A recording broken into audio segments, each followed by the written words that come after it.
अब हम लोग इसमें डिफरेंट तरह के टेस्ट करवा के देखते हैं इन्वेस्टिगेशन के लिए। नंबर 1 पे जो आप अल्ट्रासाउंड वगैरह करवाओगे तो स्प्लीनोमेगाली आपको नजर आएगी, लिवर भी इनलार्ज हो सकता है, ठीक है। एज वेल एज आप डिफरेंट तरह के टेस्ट करवाओगे, जैसे कुम टेस्ट हो गया, जैसे हम लोग का डायरेक्ट कुम टेस्ट या फिर डायरेक्ट एंटीग्लोबुलिन टेस्ट भी कहते हैं। ये टेस्ट करवा के देखोगे इसे कैसे करते हैं, कैसे परफॉर्म करते हैं, क्या होते हैं, ये इंशाल्लाह आपको मैं मलीना प्रैक्टिकल में कवर करवाएंगी। तो इस तरह की हमारे पास क्या है, नजर आ रही होती हैं सारी। आगे हेरिडिटरी स्फीरोसाइटोसिस के बारे में पढ़ लेते हैं। हेरिडिटरी स्फीरोसाइटोसिस बेसिकली किस वजह से हो रहा होता है, ये हमारे पास जो हॉरिजॉन्टल इंट्रैक्शंस है ना, उनकी खराबी की वजह से हो सकता है। अब हॉरिजॉन्टल इंट्रैक्शन का अगर आप लोगों को याद हो, उसमें सबसे इंपॉर्टेंट क्या आ रहा था, प्रोटीन 4.1 आ रही थी और अल्फा और बीटा स्पेक्ट्रिन का आपस में लिंक आ रहा था। ऐसे था कि नहीं था?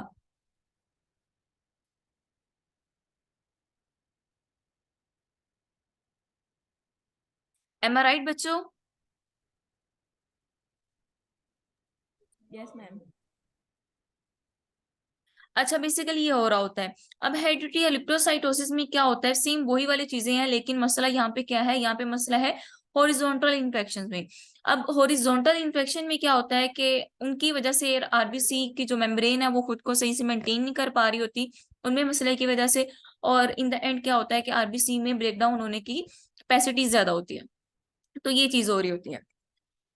अब इसमें कोजेस क्या कुछ हैं, इसमें हमारे पास कोजेस हैं 4.1 की डेफिशिएंसी या किसी किस्म की इसमें अबनॉर्मैलिटी, अल्फा बीटा स्पेक्ट्रिन का आपस में लिंक करने का मसला, या फिर अल्फा बीटा स्पेक्ट्रिन का आपस में जो डायमर बन रहा है उसमें मसला हो सकता है।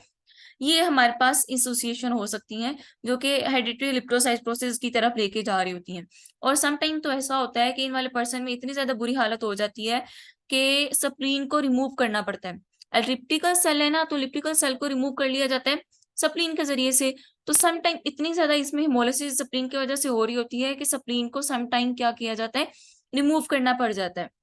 अब इसमें हम लोगों को सेल कैसे नजर आ रहे होते हैं, सेल हम लोगों को इनमें एलिप्टिकल शेप के नजर आ रहे होते हैं, बिल्कुल जैसे एलिप्टिकल शेप होती है ना, उस तरह के सेल हम लोगों को नजर आ रहे होते हैं।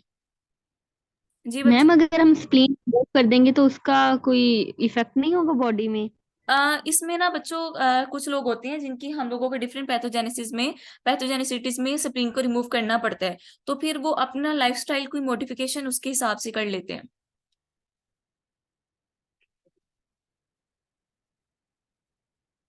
जैसे जिन लोगों का गॉल ब्लैडर रिमूव होता है ना, उनको कहा जाता है कि वो लीवर कह रही हूँ, लिपिड वगैरह कंटेंट वाली चीजें कम खाएं, क्योंकि वो लिपिड की जो एमल्सिफिकेशन वगैरह के लिए आ रहा होता है बाइल, वो सारी चीजें तो अब नहीं आएंगी ना। तो उन चीजों को यानी कि अपना लाइफस्टाइल की मॉडिफिकेशन उस हिसाब से कर ली जाती है। मैम स्प्लीन का तो लिम्फेटिक सिस्टम में भी इतना बड़ा रोल है। तो रोल फिर तो है इस ना, फिर ये लोग ज्यादा प्रीडिस्पोज होते हैं ना टुवर्ड्स इन्फेक्शन। और स्पीड कम रखा वो करो, तेज बोलती हूँ, 420 की स्पीड से बात करती है।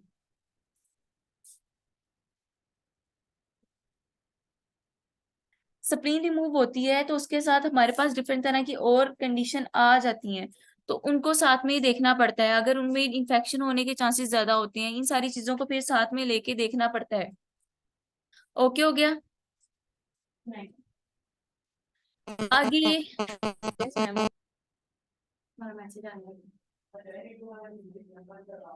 आगे एक और चीज है जिसमें क्या हो रहा होता है कि साउथ ईस्ट एशियन ओवेलोसाइटोसिस होता है। अब इसमें बैंड 3 प्रोटीन का मसला होता है बेसिकली, उसमें म्यूटेशन हुई होती है। अब म्यूटेशन क्या होती है, डीएनए के सीक्वेंस में थोड़ा बहुत चेंजेस को हम लोग क्या कहते हैं, म्यूटेशंस।